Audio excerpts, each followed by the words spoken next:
Okay, good afternoon, everyone. We're going to go ahead and get started with this afternoon's class.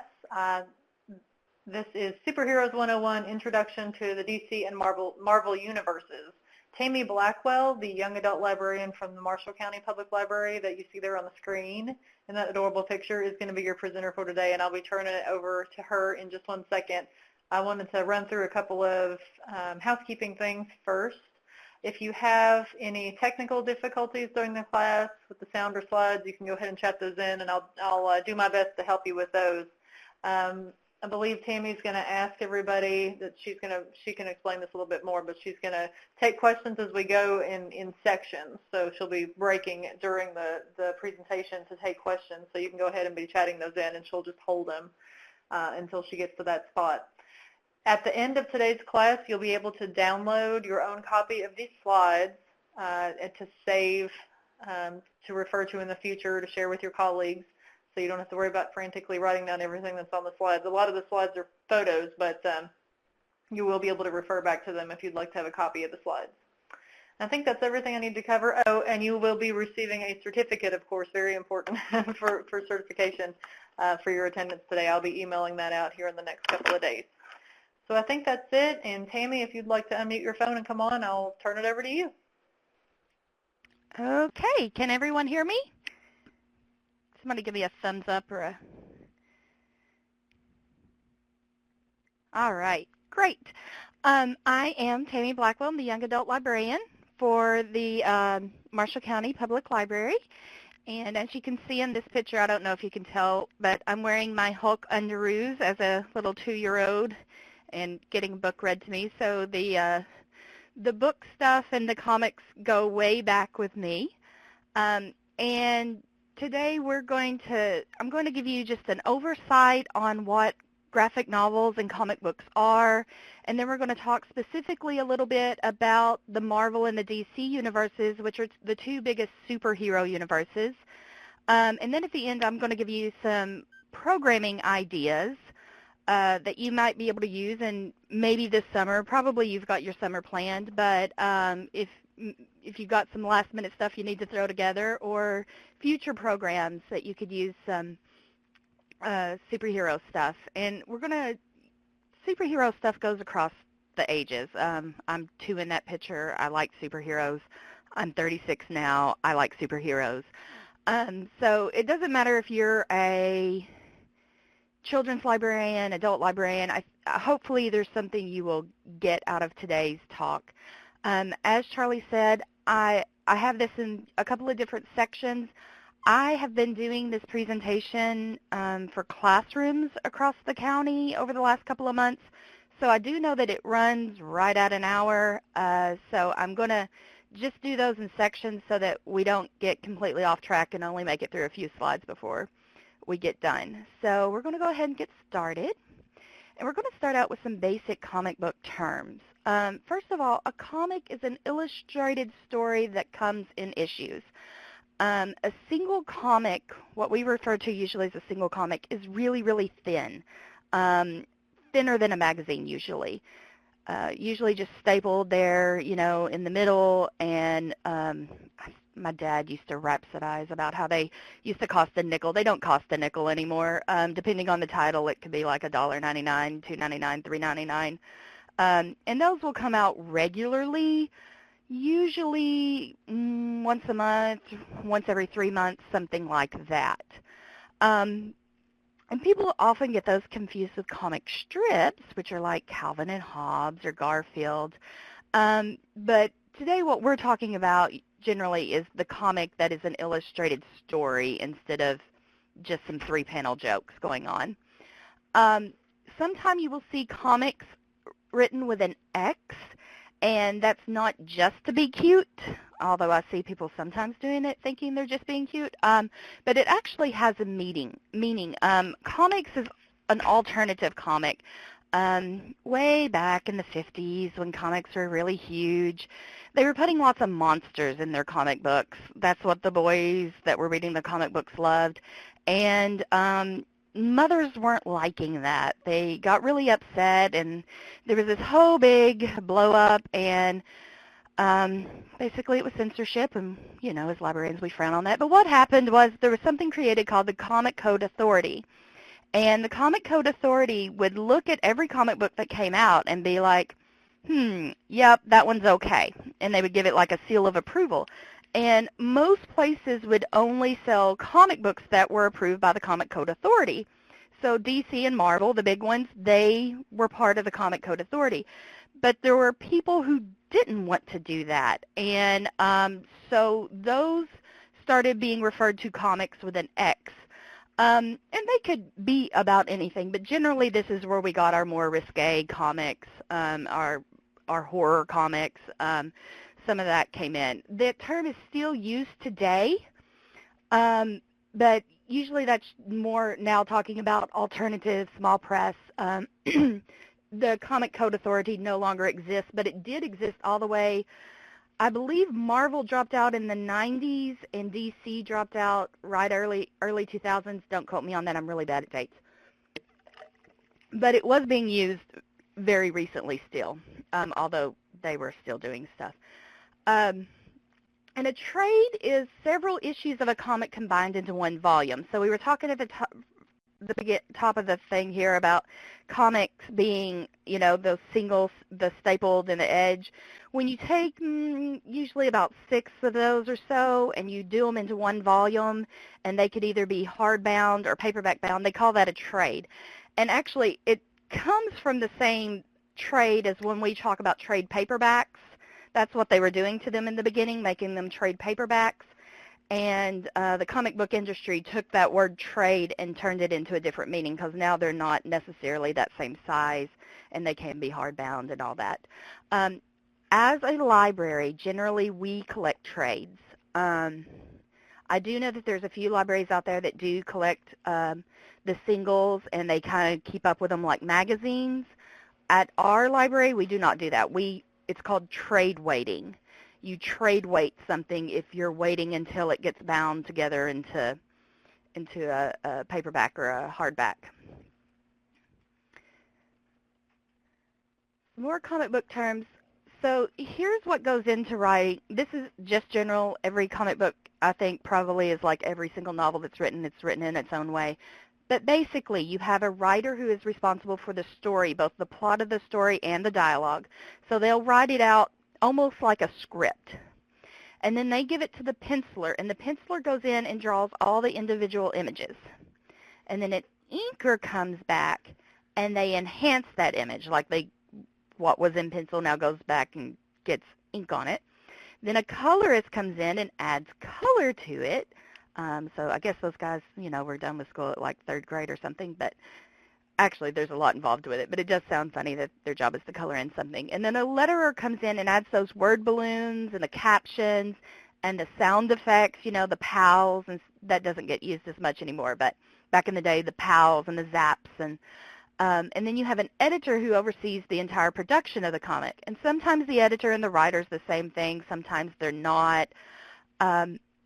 But I wanted to point that out to you because I hear people complain often about the price of comic books, and some libraries don't want to add comic books to their collection because they're so expensive.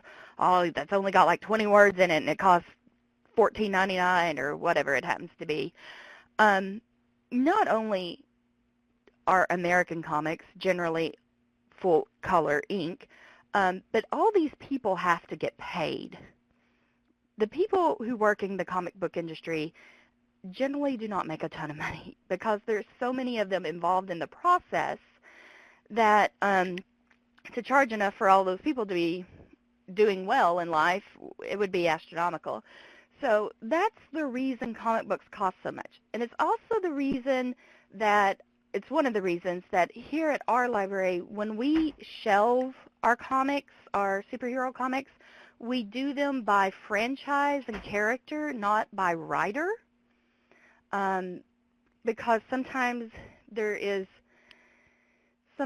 artist is more important than the writer. Sometimes the writer is more important than the artist. It depends on the comic. And so to know who give the ownership to, it's just easier to be like, okay, here's all the Flash comics together.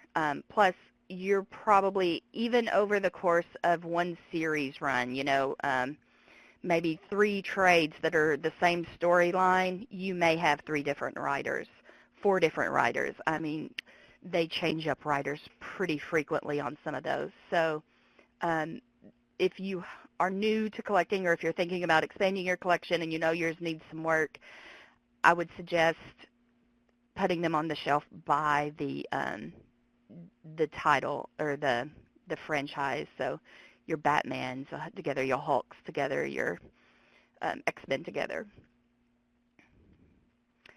And here's some more comic book terms. A universe is the imagined world, timeline / reality in which a story exists. So today we're talking about 2 major universes. There's the DC universe and the Marvel universe. And they don't cross over. They're 2 different things. So if in the DC universe, New York City is gone, it still stands in the Marvel universe. Those are 2 different, completely different worlds. What's happening in one is not happening in the other.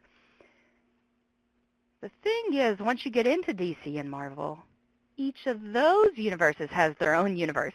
And this is where things get really confusing. There are something like 8 Batman titles currently running. So there's like Detective Comics, Batman, there's Batman Ultimate, I don't know. I am not a huge Batman person, so I can't think off the top of my head what any of them are. But so like if Batman loses his arm, the Joker cuts off his arm in one of the series, in the other series he still has an arm, because those are 2 different storylines, even though they're running the same time. So at any given time, you have like 8 different Batmans out there existing in comic book form coming out, new issues. And I think that's probably the hardest thing to understand when dealing with comic books. Somebody will come up and see a Batman with a number 1 on it, and then a Batman with a number 2, and they will grab them together and read 1 and 2 and be like, that doesn't match. That's not the same. What's going on? I'm very confused. And that's because maybe they have Batman Beyond and I can't, again, a New 52 Batman or whatever. So there's universes within universes. Canon is the official timeline, events, etc. in a universe. That we use that term a lot when we talk about fan fiction, but there's also certain canon things that don't really change. Batman's parents always get murdered. He's always an orphan. Superman always comes from Krypton. Some of those things that never change are canon. An event is a storyline that stretches across several titles. And probably the best example of that right now is Marvel Civil War. If you've been watching the Marvel movies, you know that's our next Avengers movie is Marvel Civil War. And when Civil War happened, it was happening in one comic book line, but because it was such a big event, you would have like X-Men number 5, 6, and 7 might be subtitled Civil War. SpiderMan number 3, 4, and 5 might be subtitled Civil War, because this was this huge event that happened over it affected so many series, and that's called an event. And there's several big events that happen. One really cool event that happened was Crisis on Infinite Earths in the DC universe, because they realized that their universes were getting out of hand, and so they killed them all, and they kind of started over new with this New 52 line. Which was really cool, and I think Marvel is getting ready to try something kind of like that. I've heard their Ultimate Universe is about to die, so we're going to see how that works out, because it's really worked out really well for DC. For DC. A crossover is when a character appears in another character series. So sometimes in the middle of a Spider-Man, you're going to see the Incredible Hulk show up for a couple of issues, and that's called a crossover.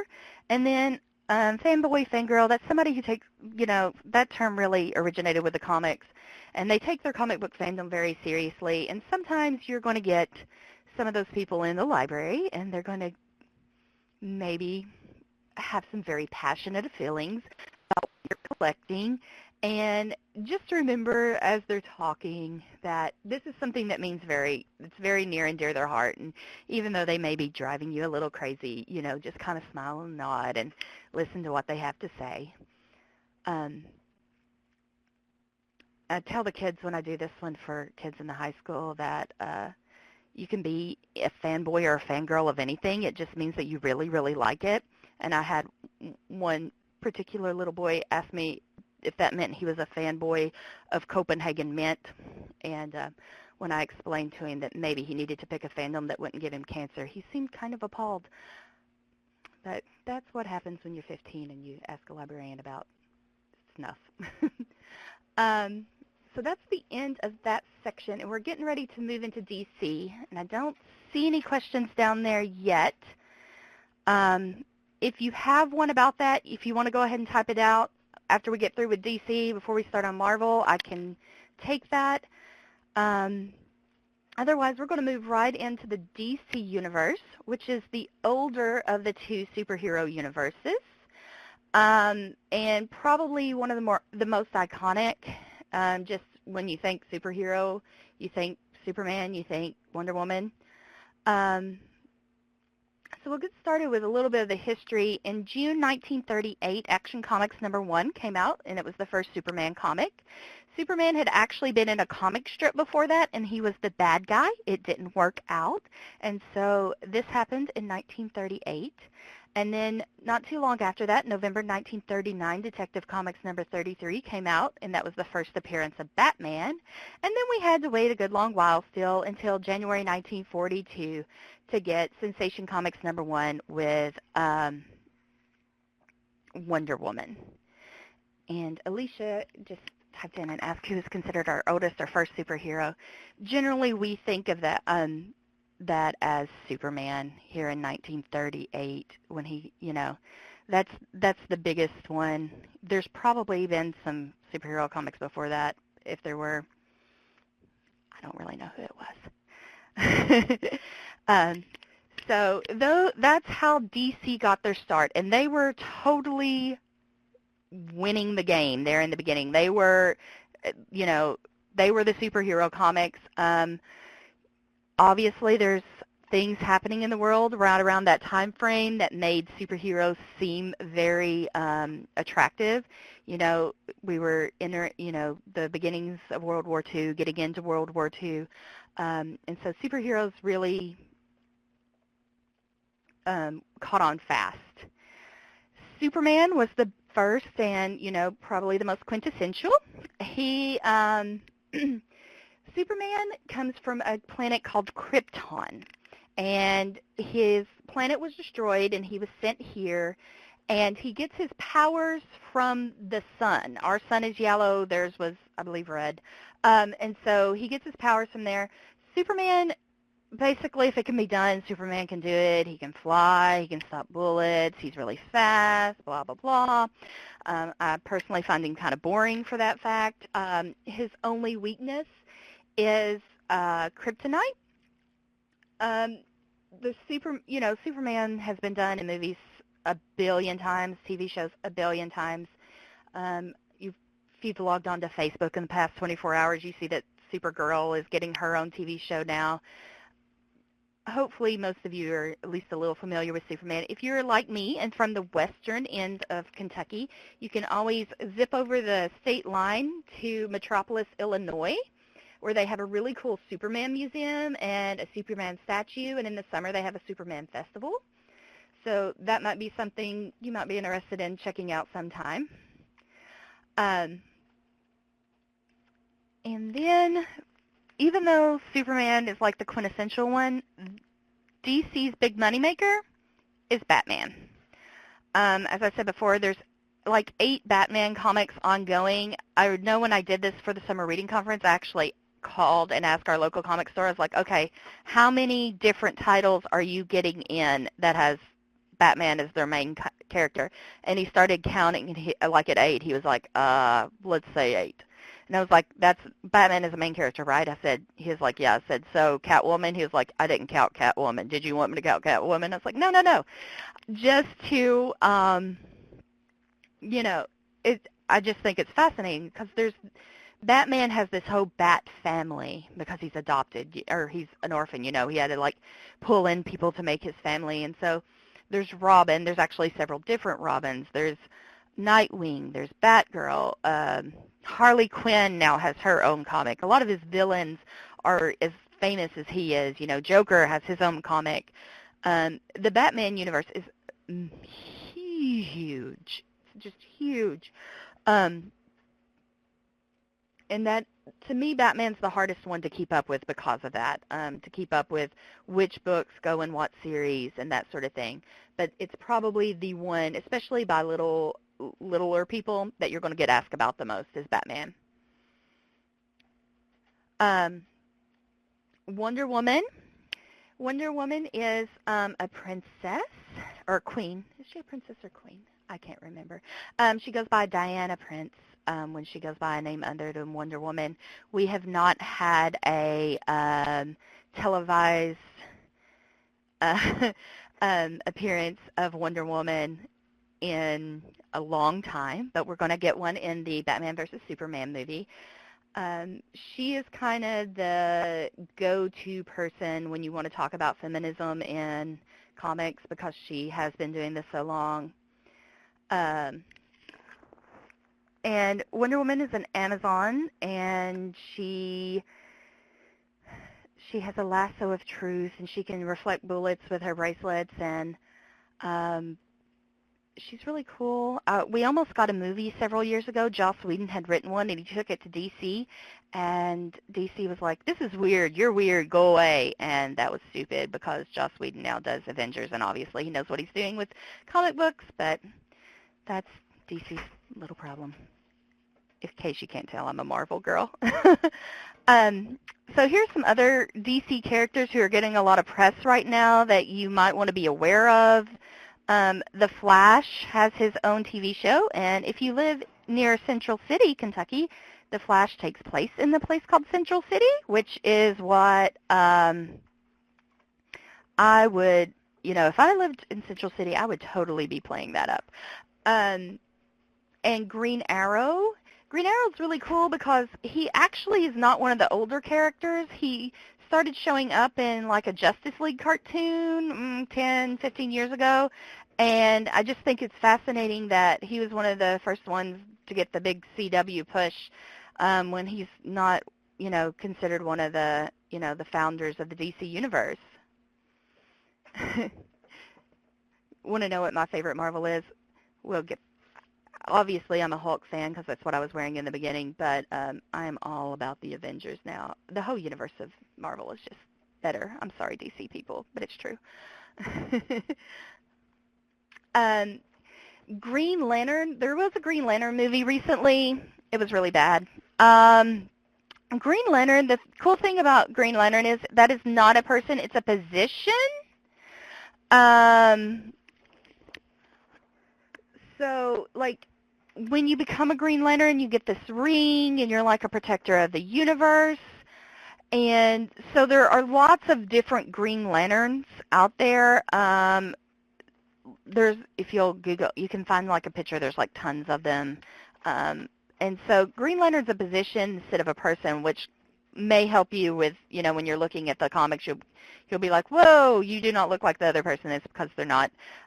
Make sure your names are matching up. Hawkman is one. I am surprised we're not hearing more about like something coming up with Hawkman. I really thought there would be. He's an alien with, he's got some super healing powers.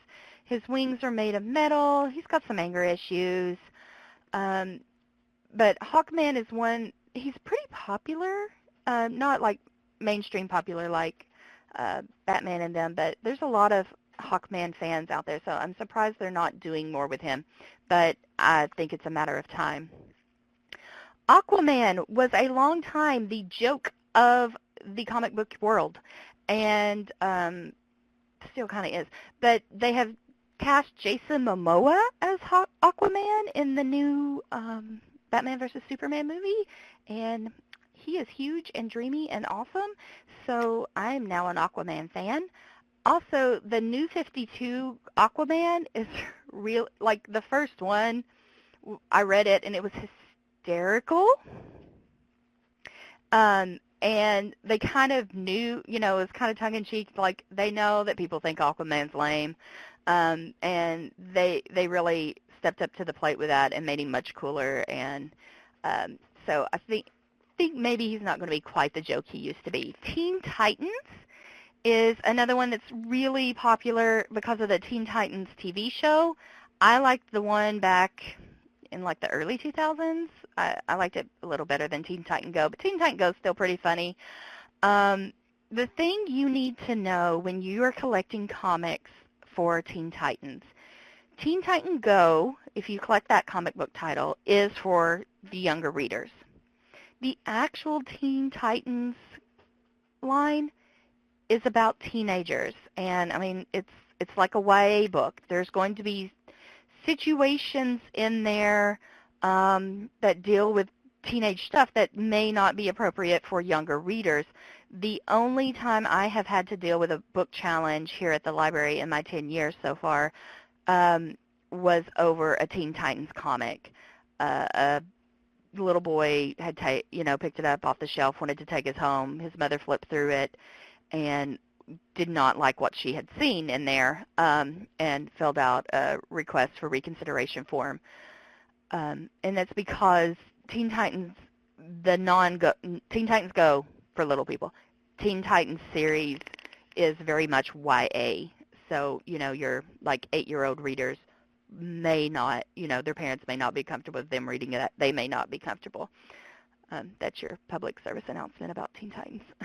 And also that the first series was better. So I've mentioned it several times. New 52 is like the greatest thing to have ever happened to comic books. And this is from a Marvel fan.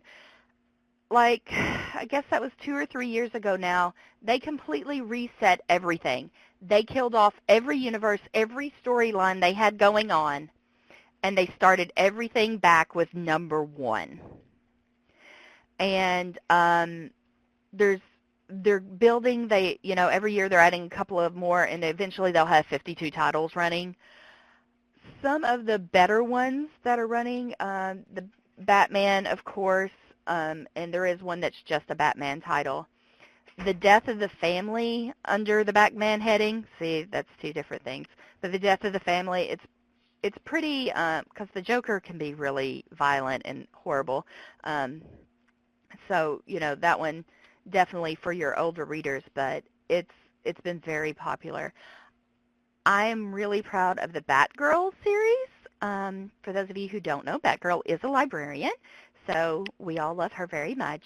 But it's being written by Gail Simone, and if you are a girl who cares about comics at all, you know that there's not a lot of female representation in comic books, and especially not on, girls aren't writing comic books, they're not getting to illustrate the comic books.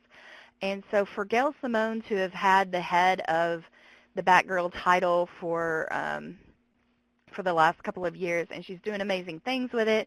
It's winning lots of awards. It's a really big win for women in comics, and I am all about the women in comics. So if you are just starting to do a collection, DC has made life easy on you. It is very easy to go in and type in, like on Baker and Taylor or any of them, Superman, New 52, number 1. And you can just be like, oh, okay, here we go. And it's, if you do Superman, New 52, number 2, and so on and so forth, you're going to be following the same storyline. And it is so easy to be like, hey, you're wanting to read, some comics here. Let me take you over here. See this where it says New 52? Keep those together, and they look good together. I think they finally caught on that, that they were confusing people and shutting out new readers by not making it easily accessible like that. So I'm very proud of DC on that front. All right, now we're going to move on to the Marvel Universe. And I don't know if you remember back to the DC picture. And I mean, it did not have everybody who is ever in DC, but the Marvel Universe is bigger than the DC Universe. and has way more popular characters than the DC Universe, and so it can be a little overwhelming, but they're cooler. So you can't talk about Marvel without talking about Stan Lee, and I will not get into the whole argument over Stan Lee versus the artist who helped create, and the Marvel method versus the DC method. If you're that big of a fan person and you know all that, I'm probably not telling you anything new in this webinar. But Stan Lee, between October 1961 and September 1963, created Fantastic Four, AntMan, Hulk, SpiderMan, Thor, Iron Man, Avengers, XMen, Black Widow, Daredevil, Black Panther. From October 1961 to September 1963. That is a lot of work. Am I still cutting in and out? Can you guys hear me pretty good?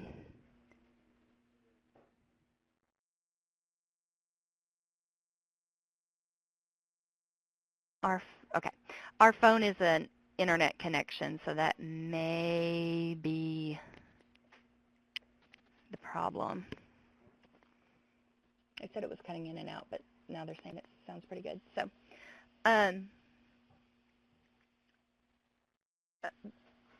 but if you ever look at like movie posters, you can see that those names come up frequently, and to have all been done in a 2-year period of time is just nuts. Stan Lee is amazing. He's 93 years old.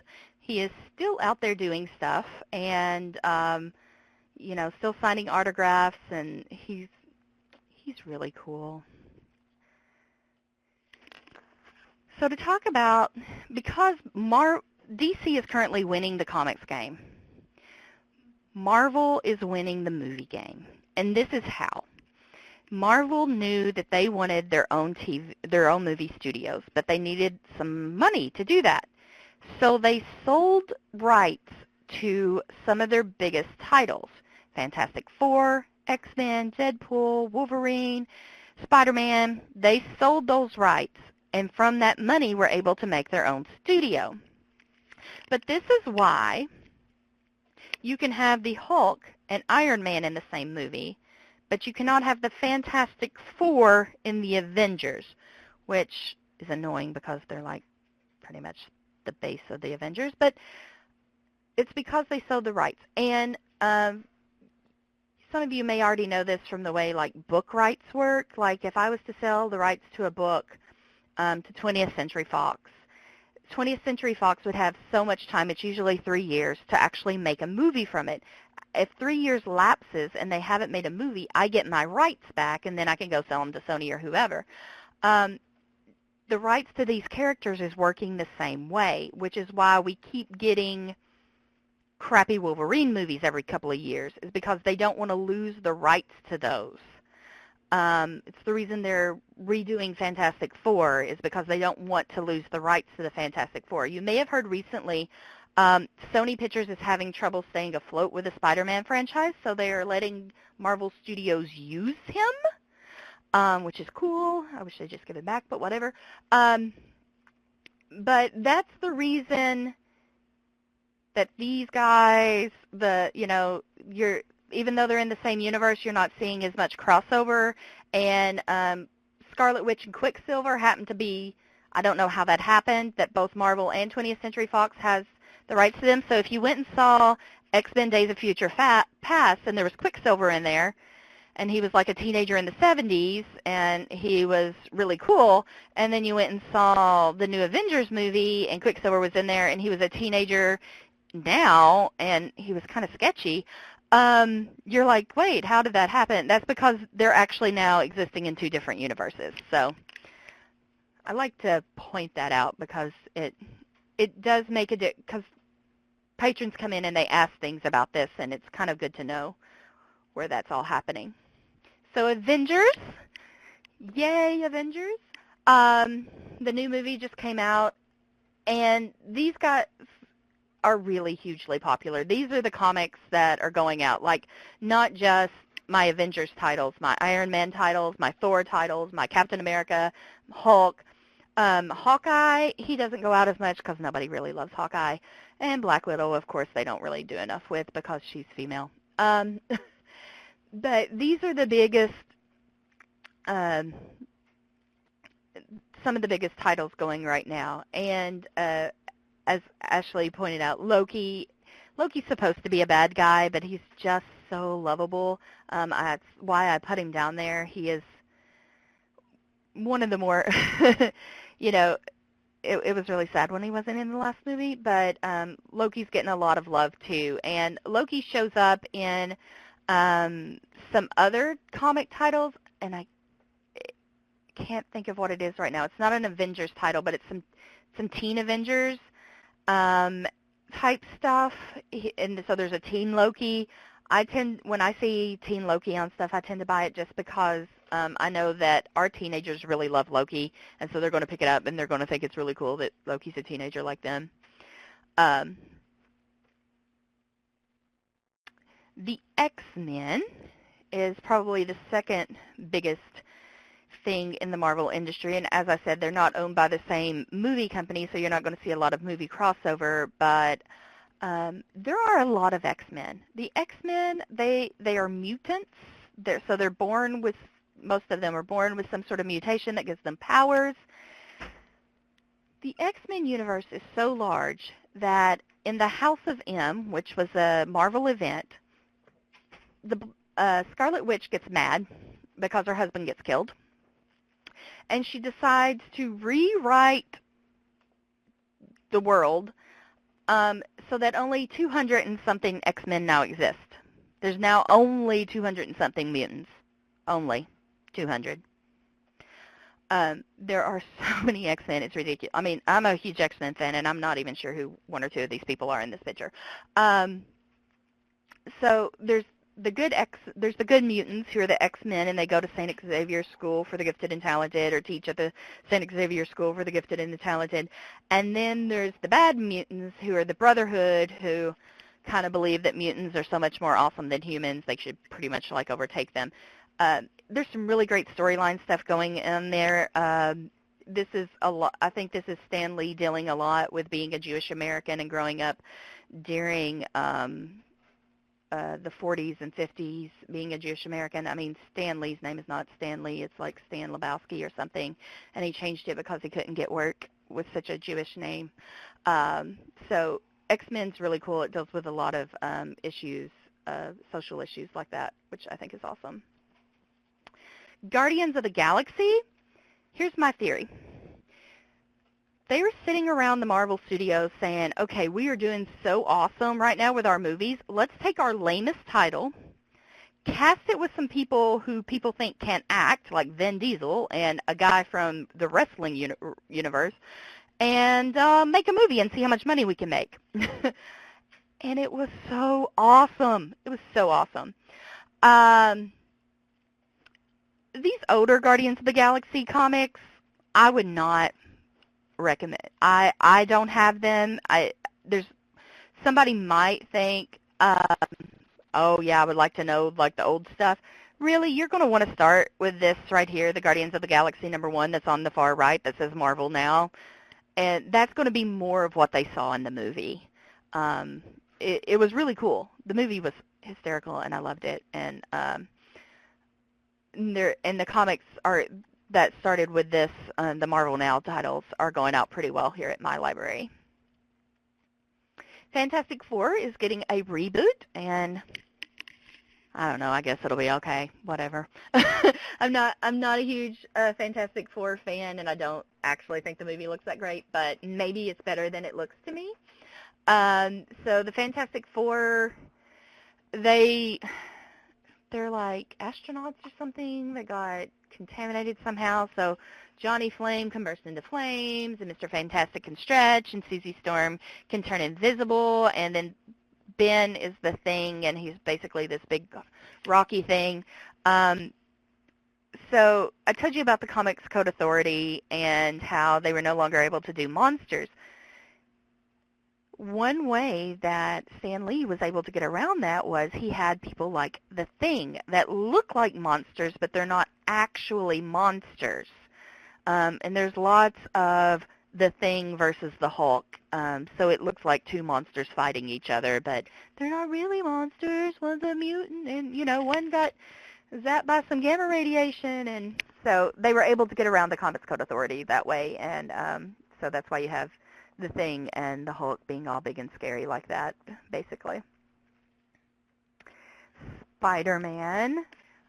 If you ever walk outside on Halloween night with a bunch of children walking around, you're going to see like 15 Spider-Man.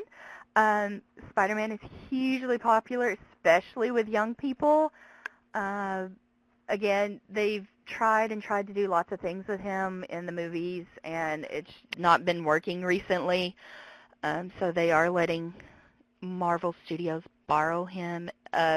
There's not as many Spider-Man titles as Batman, but you are going to run into that same problem with Amazing Spider-Man, Ultimate Spider-Man, blah, blah, blah, blah, blah. There's actually 2 different Ultimate Spider-Mans, and a cool little story about Spider-Man real quick was when they were casting the last Spider-Man, the one with Andrew Garfield, I always get his name wrong. I think it's Donald Glover is his name, from Community, wanted to be Spider-Man. He was campaigning really hard wanting to be Spider-Man, and he got a lot of hate mail from people, like really violent, trollish stuff, saying that a black kid couldn't be Spider-Man. Spider-Man had to be white, which is, just stupid.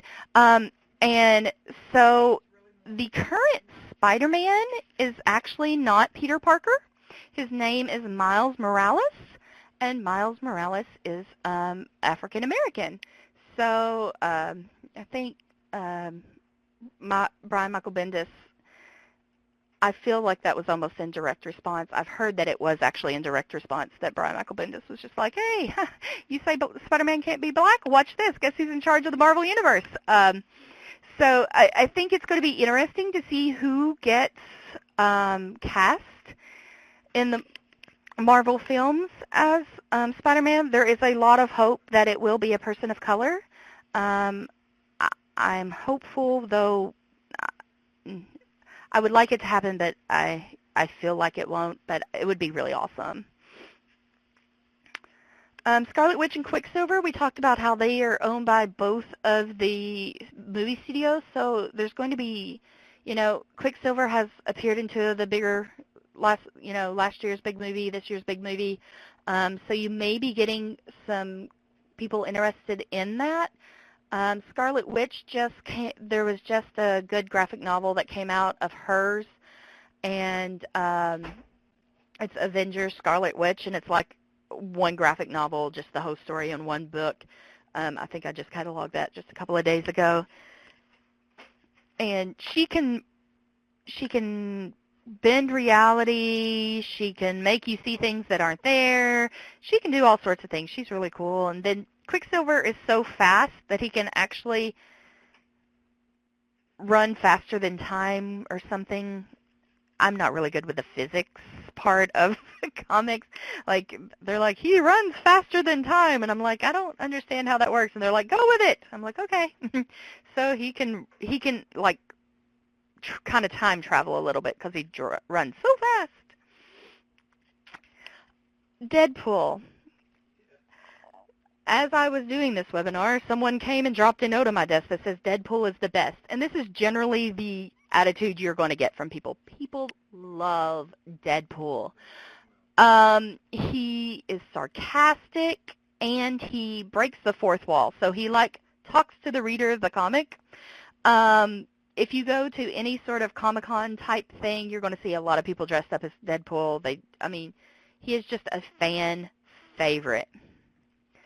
And then Silver Surfer he appeared in one of the old Fantastic Four movies, and he was originally on the side of the bad guys. He was supposed to come and prepare Earth to be gobbled up, and he decided, nah, I kind of like Earth, so now he fights for us.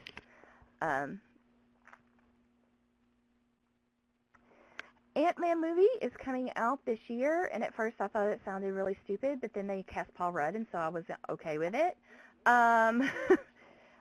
And we're getting Scott Lang as Ant-Man. There was multiple Ant-Mans, and I can't remember the name, but the first one, the Douglas, he's taking the title from, or the Ant-Man position from, actually is he was married to the Wasp, and he did spouse abuse. So a lot of people really shy away from Ant-Man because of that, because, who wants some guy that beats his wife to be a superhero? Which is why I think they went with the young, Scott Lang character instead of, and I cannot remember the other one, sorry. I have notes somewhere that I didn't pull out. But that movie is coming this year, so you may get more interest in Ant-Man. I mean, it's Ant-Man. It's a guy who turns into the size of an ant. It sounds really lame and stupid, but I think they're going to do a good job with it, so you may get some interest for that. Sinister Six is coming out next year, and they've been really trying to hype that up by doing pictures of people as they, Jared Leto as the Joker. I saw that picture come out, and I forget who the other one was they showed recently. So they're really trying to promote that. So the Sinister Six, these are all Spider-Man bad guys, is who makes up the Sinister Six. So, that's Spider-Man bad guys. If people come in and they're like, what is this? Now you'll know. You'll be like, well, even if you don't have those titles, we don't have those titles, but we can be like, yeah, but you can meet all those characters by reading the Spider-Man titles. My absolute favorite graphic novels ever are the Runaways. And they were done, trying to think how recently it was. It wasn't that long ago. Maybe 10, 15 years ago is when they premiered. And they're by Brian K. Vaughan, which he's now doing Saga, which is very much an adult comic, but it's also probably one of the most awesome things I've ever read in my life. The Runaways are teenagers who live on the West Coast, and in both DC and Marvel, almost everything happens on the East Coast. Everything is around New York City, and that's because, Marvel and DC offices are in New York City. So these guys live on the West Coast, so they view superheroes kind of the way we do.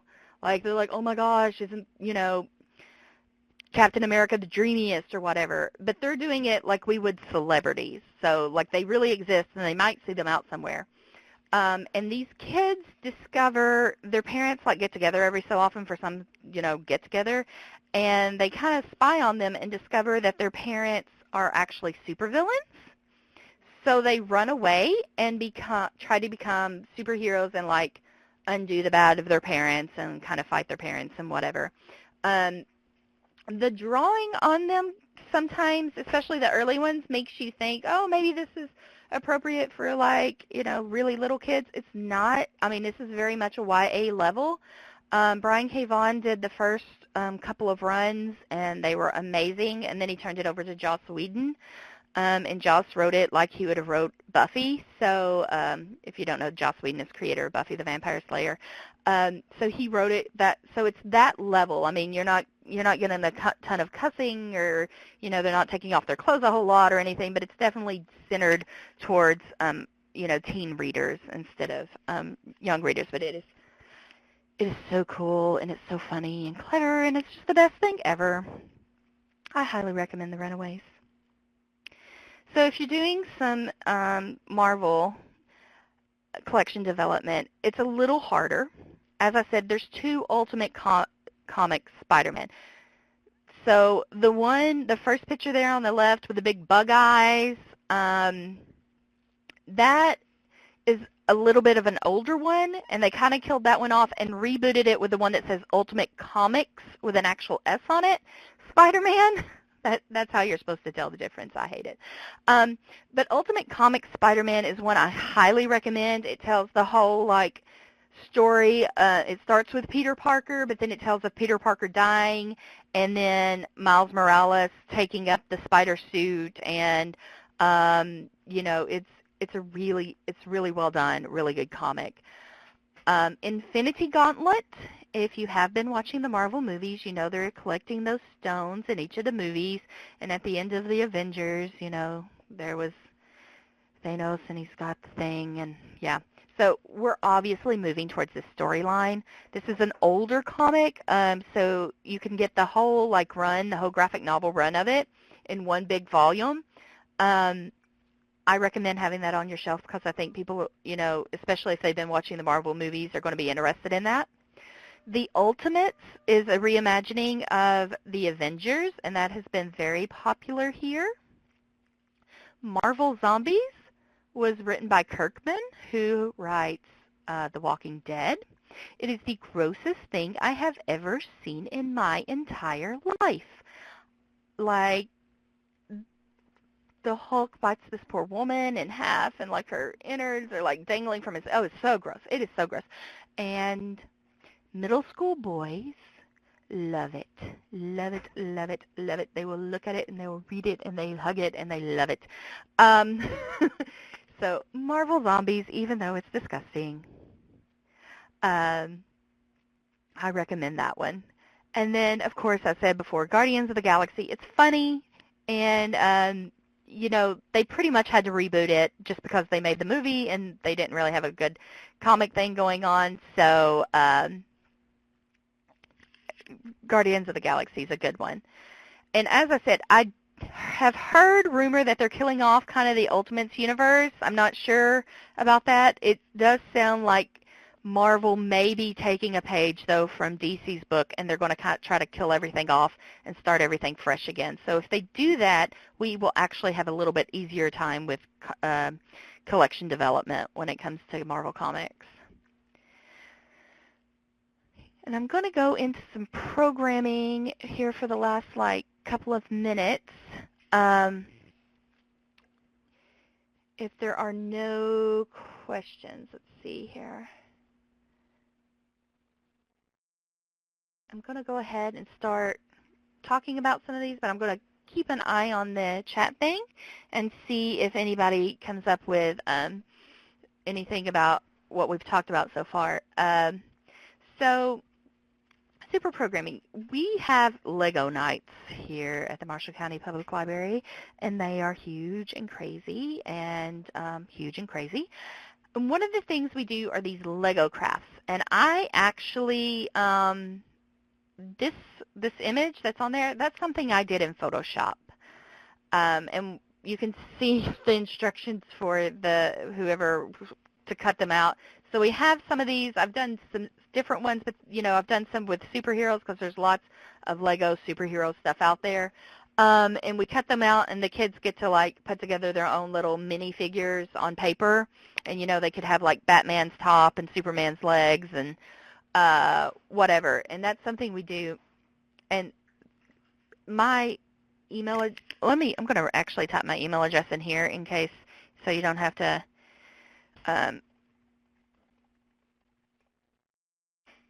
There we go.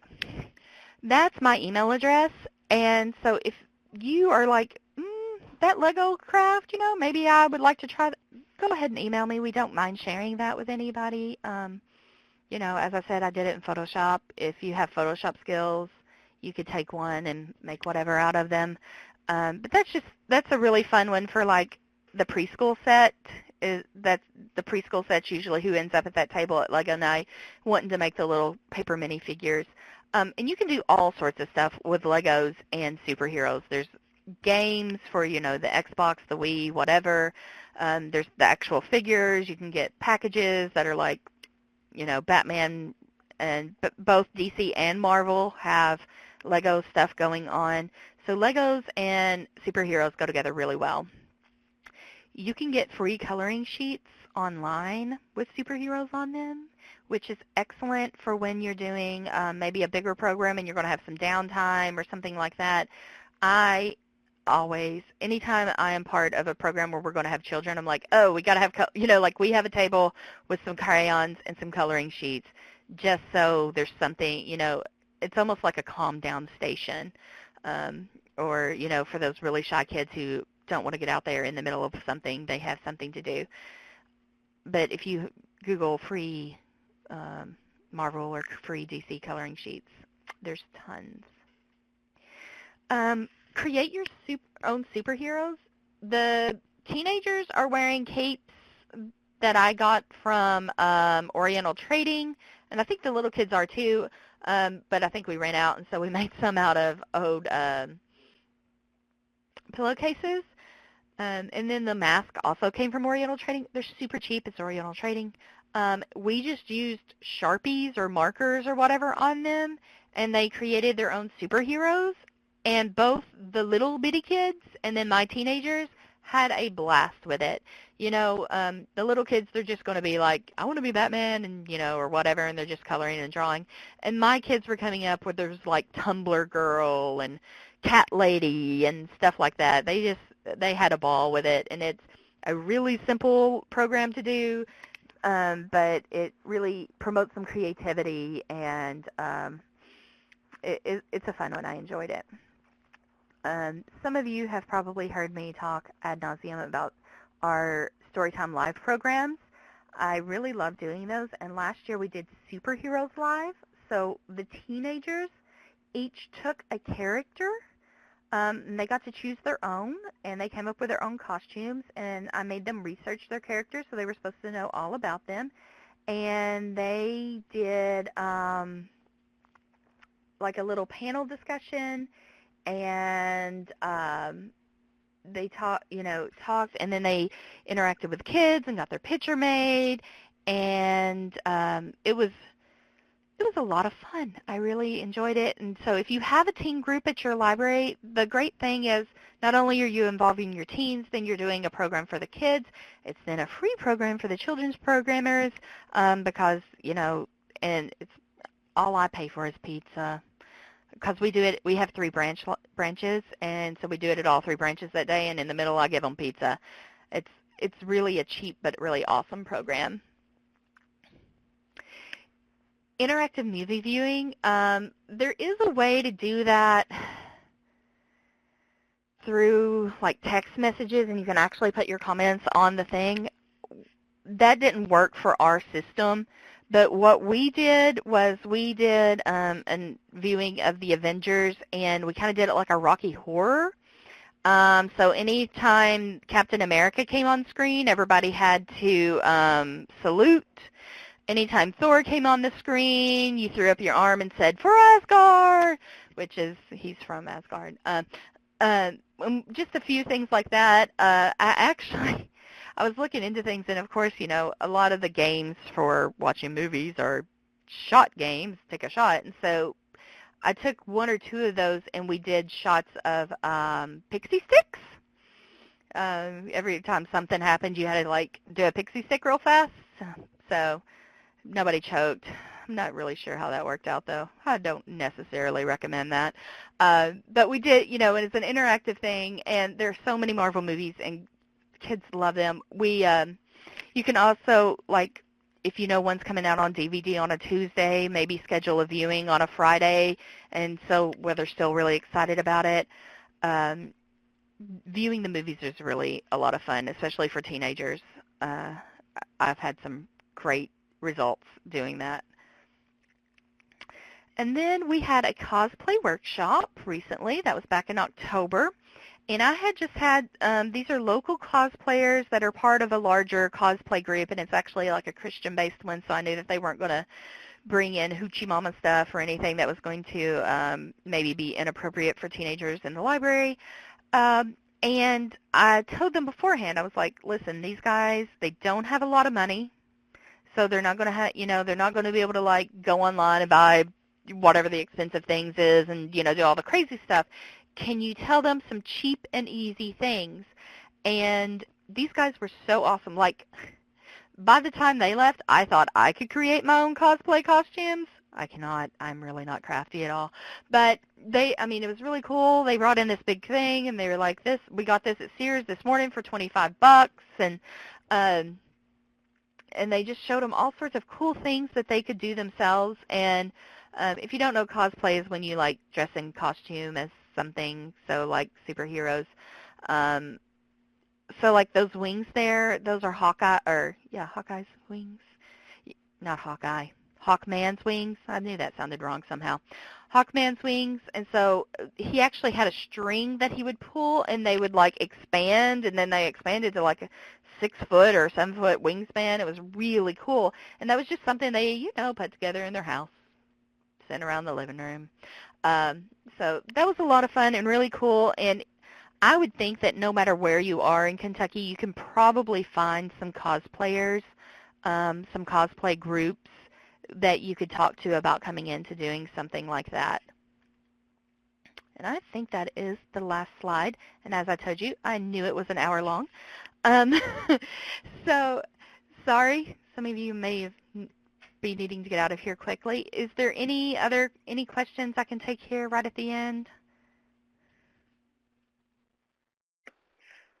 Tammy, this is Charlie. I think we had one come in a little bit earlier, and I don't remember, maybe you remember if you addressed it. It says, does Hawkman have his own comic series? Hawkman, yes, he does. I have a friend that collects Hawkman. We do not have any in our library, so I can't be like, oh, sure, here are the titles. But I do know I have a friend that's the series he collects. So there are some Hawkman comics. I'm not sure about any of them being bound into, nice hardbacks or anything like that. Usually they only do that with the most popular titles, give you the nice hardback kind. And as I said, he's kind of a B-list, but he's a popular B-list.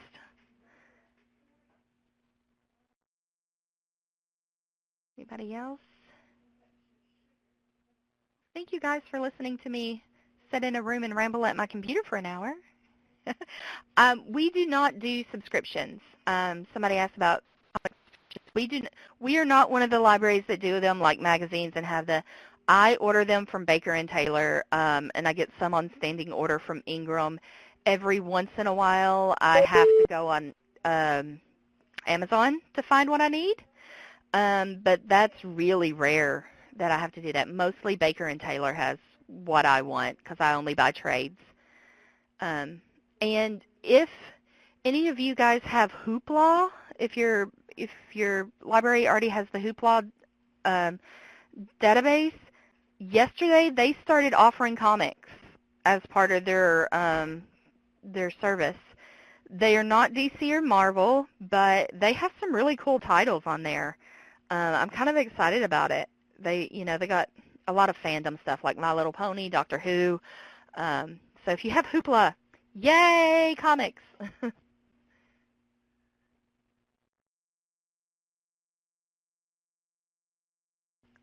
Okay, folks, go ahead and chat in final questions you have for Tammy. Otherwise, if you'd like to download your own copy of the slides, you can do that in that box on the bottom portion of the screen at the download box. Just click the name of the presentation. It says Superheroes PDF, and then click the download button underneath it, and you'll get a pop-up window where it'll walk you through the steps of saving it to your computer, and you can refer back to it. When you're ready to exit, just click the X in the top right-hand corner of the screen. You will be getting another email from me here in the next day or so that has a link to a survey about this training, and we would love to hear your feedback on it. I'll be sharing that with Tammy too. And you'll also be getting a certificate for attending today. So thank you all very much for attending today. Thank you so much to Tammy for sharing her knowledge and enthusiasm. This was so much fun. I knew it would be. Thank you. And anybody, if you're starting to buy stuff and you get in the middle of it and you have questions, do not hesitate to give me an email or even a call, and I don't mind helping you out when I can at all. I know I still have to go to, I still have to, call up one of my friends and be like, hey, I am looking at this and it says Ultimate Spider-Man and Ultimate Comic Spider-Man, and I don't know what's the difference. Please help me out. So if you get in there and you get questions like that, please give me an email, give me a call. I'll be happy to help. Great. Thank you all so much. Have a great afternoon. Thank you, Tammy. Thank you. Here.